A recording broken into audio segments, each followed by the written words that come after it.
সফরি গাছের খসমা ফাতায় আমরার মুখর যে দুর্গন্ধ থাকে, যারা সুপারি খাইন খাবার পরে যে একটা দুর্গন্ধ ধরে, কিবা তো যারা খাইন না একেবারে সুপারি খাইন না তারার মুখে যে দুর্গন্ধ ধরে, এই ধরনের দুর্গন্ধ কিতা সফরি গাছের খসমা ফাতায় দূর করতে পারবো নি? হ্যাঁ, এটা অবশ্যই দূর করতে পারবো। এটা বিজ্ঞান এবং আয়ুর্বেদিক স্বাস্থ্য দ্বারা প্রমাণিত একটা অনেক প্রাচীন, অনেক পুরানা একটা পদ্ধতি। দেখো আমরার মুখর মাঝে এক ধরনের স্ট্রেপ্টোকোকাস নামের একজাত ব্যাকটেরিয়া আমরার মুখর মাঝে থাকে। এই ব্যাকটেরিয়াগুলা কিতা করে গন্ধ ধরায়। সফরি গাছের মাঝে থাকে ফ্লেভোনয়েড এবং কোয়ারসেটিন নামের উপাদান থাকে।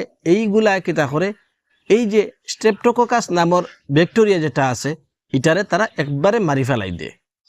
গতিকে যারা আমরা ফান খাই, ফান খারা মানুষের মুখর দুর্গন্ধটারে সফরি পাতার যে কোড়া রস আছে এই কোড়া রসে কিন্তু মুখর দুর্গন্ধটারে দূর করে দেয়। আর কিতা করে আমরা মুখর ভিতরটারে সাফ করে যাতে আমরা কোনো কিছু খাইতে সময় এই খানিটার স্বাদও পাইমু, আর মাত কথা মাতিতে সময় মুখটা ক্লিয়ার হইয়া মাথা যাইব। আর এই সফরি গাছার খসমা পাতা কিতা করে আমরা গুয়া খাওয়ার বাদে আমরা মুখে যেন এক ধরনের গেউর বয়, এই গেউটারে কিন্তু সাফ করে দিব। আবার আমরা দাঁতর যে জামি আছে, জামির থেকে রক্ত ফোড়া বা জামির মধ্যে যেটা রোগ আছে এটারে দূর করব।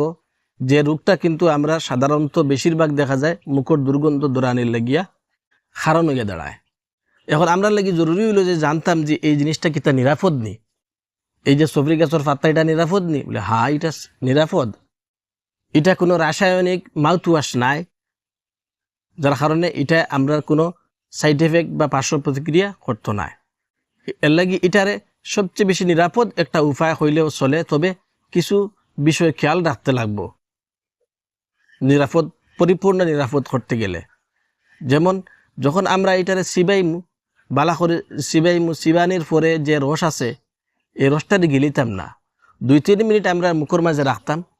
মুখর মাঝে বালা করে সিবাইয়া রসটা মানে যত জায়গা আছে মুখর ভিতরে যত জায়গা আছে এই দাঁতর জামি উমি সারা বালা করে রসটা ফুসাইলাম, পরে এটা তু করে ফেলাই দিলাম। এই পাতার রস খাইলে সাধারণত খুব বেশি কোনো ক্ষতি হয় না, তবে অতিরিক্ত খাইলে কিন্তু কোষ্ঠকাঠিন্য হইব বা পেট খারাপ হয়ে যেতে পারে। গতিকে খেয়াল রাখবা। আর একটা জিনিস খেয়াল রাখা লাগবো, পাত্তা যেটা এটারে খুব পরিষ্কার রাখা লাগবো, ধোয়া লাগবো। যার মধ্যে ধুলাবালি থাকতে পারে বা ব্যাকটেরিয়া থাকতে পারে, এটার থেকে পোকামাকড় টাকা যদি তারা দূর করতাম, এরপরে এটা ব্যবহার করতাম। গেল 2টা উপায় গেল। আর একটা হইল বালা করিয়া 4 থেকে 5টা পাত্তারে লইয়া গরম জলের মাঝে ফালাইয়া বালা করি গরম করিয়া ফুটাইয়া, মনে করেন 2 কাপের মাঝে আপনি লইলা 4-5টা পাতা লইয়া বালা করিয়া গরম করিয়া ফুটাইয়া তারপরে এটা আটাইয়া 1 কাপ করিলা।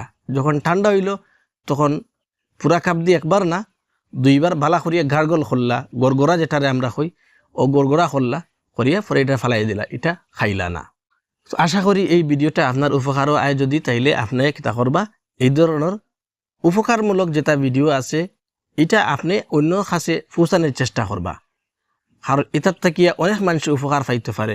খাস করি আপনার যারা আত্মীয় স্বজন আসুন, আত্মীয় স্বজনগুলোর কাছে এটা পৌঁছাইবা যাতে তারাও এর থেকে উপকার পাইতে পারে। ভালো থাকুন, সুস্থ থাকুন, ধন্যবাদ।